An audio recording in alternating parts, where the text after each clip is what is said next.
The ability to give effective, honest feedback is a fundamental skill of management. However, giving honest feedback remains something that many leaders shy away from. When you look at the data gathered within performance appraisal processes from almost any organisation, managers' ratings show a clear skew towards the positive end of whatever scale has been devised. When it comes to giving feedback, everybody wants it and everybody knows what good looks like for them. Few people, however, have the confidence to be honest when this risks kick-starting a chain reaction that they won't know how to control. When giving feedback, it is therefore important to concentrate on 3 core areas. Being clear on the why, defining what, and explaining the how. Let's look at these 3 in turn, starting with the why. It is essential that feedback is viewed by the giver as something that is positive and helpful. Often leaders are worried about demotivating staff by sharing feedback that will be seen as bad news. However, if people are off target, the only way that this can be corrected is by taking the plunge and being honest. There are also proven ways to ensure that feedback is landed well, and these relate to the what and how, which we will talk about next. When considering what to include within feedback conversations, there are some clear guidelines to keep in mind. Feedback should always be timely. Generally speaking, we would advocate a 24-hour guideline and a 1-week rule. Specific. Constructive. Based on behaviours, not attributes. When we talk about basing feedback on specific behaviours, we are talking about raising things that people have done or said, rather than jumping to conclusions about underlying characteristics.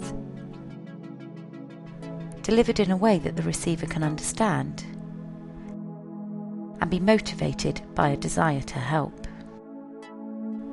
Another useful tip when preparing to offer feedback is to check our own motivations by asking, why am I about to share this feedback?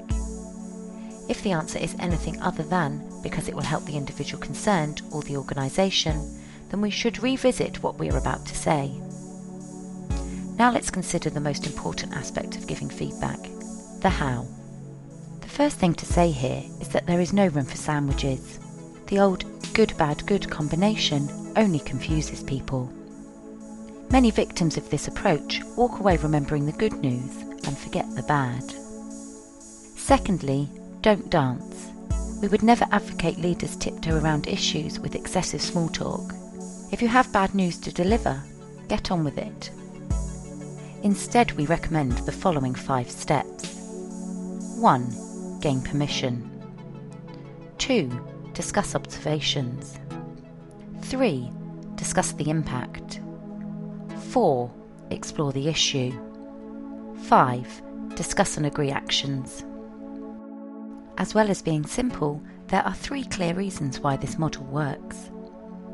The first is the inclusion of the first stage, gaining permission. We're talking here about letting people know that you would like to share some feedback and that they are ready to receive it. The key to getting this right is to put yourself in the shoes of the receiver. It might only take 30 seconds, but when you do it right, it tunes you into the person you are talking with and provides a platform for a solid conversation.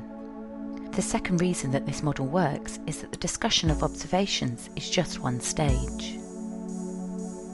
Often leaders overemphasize the need to prepare large volumes of evidence and examples in preparation for a feedback conversation.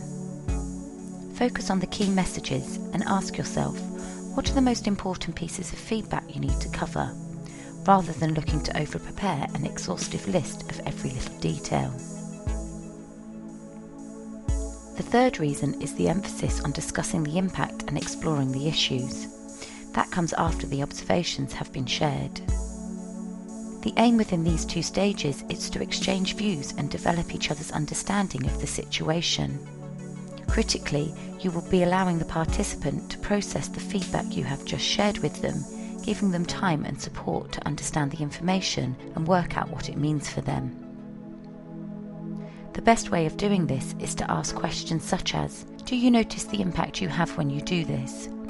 Have you had feedback like this before? What do you think are the causes of this? Allowing enough time for these two steps in the process provides a platform for the final stage, discussing and agreeing actions. If you try to move directly from sharing observations to agreeing actions, then the feedback will rapidly turn into a one-way conversation with you suggesting ideas that don't really seem to be of interest. One final tip when looking to identify actions is to remember that it is much easier for people to find ways to move towards things than away from them. Rather than concentrating on finding ways to stop things or change unhelpful behaviours, invest time in discussing how things could be and what progress might look like. In summary, when it's your turn to share feedback, keep the following 7 points in mind. Feedback is necessary. Check the content of your feedback. Is it up to date, specific, constructive? Check your motivations. No sandwiches. No dancing. Follow the 5-step model. Focus on helping people to move towards something. For more information about feedback, coaching and leadership development, please contact John Milsom at Wickland, Westcott.